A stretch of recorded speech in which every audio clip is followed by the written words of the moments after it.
The best and the go-to standard therapy is positive airway pressure, and it has been because we know that it's effective. The level of collapse of the airway can vary from person to person. So it can be retropalatal, retroglossal, hypopharyngeal, and positive airway pressure is effective because it serves to splint all aspects of the airway, irrespective of where the collapse is occurring.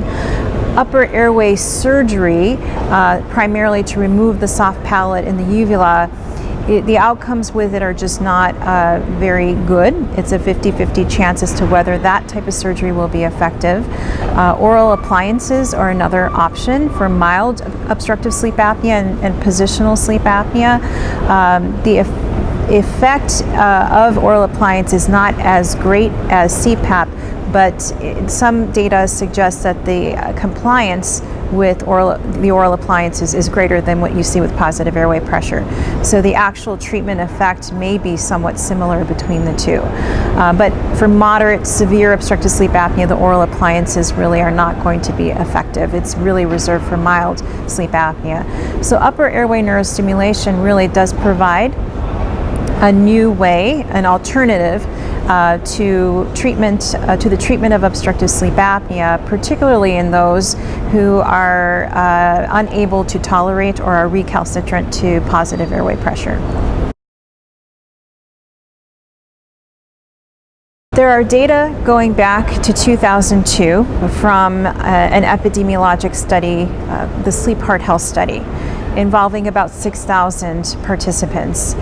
In that study, they identified that, and sleep studies were performed on all of these participants, and it was identified that approximately 85% of those individuals had not been diagnosed with obstructive sleep apnea and of course, therefore not treated. The thought is that perhaps we're doing better. That was in 2002.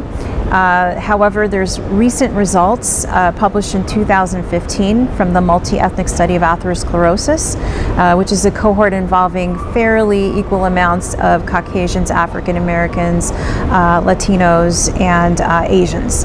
And again, it appeared that about 85 to 90% of the individuals participating in that cohort had not had their obstructive sleep apnea diagnosed and therefore not treated. And interesting in that study, it was the underrepresented minorities that appeared to be most vulnerable to that underdiagnosis. Yeah. And you're right. I mean, on the front line, the primary care physician, it's hard to address all issues, but sleep should be considered as significant as weight and dealing with weight and physical activity. And it's because there are data to show that even if you don't get enough sleep, that this can contribute to weight gain and to increase cardiovascular risk and even increase mortality. In many longitudinal studies, this has been shown. So even sleep deprivation alone, which you can argue occurs in obstructive sleep apnea because your sleep is so interrupted, so you're getting less sleep most likely. So that may be one of the pathways that's causing increased cardiovascular risk. But that's a very easy question that can be asked on the front lines in terms of the quantity of sleep and then also the standard symptoms for obstructive sleep apnea, such as snoring, daytime sleepiness, or witnessed episodes of stopping breathing by the bed partner.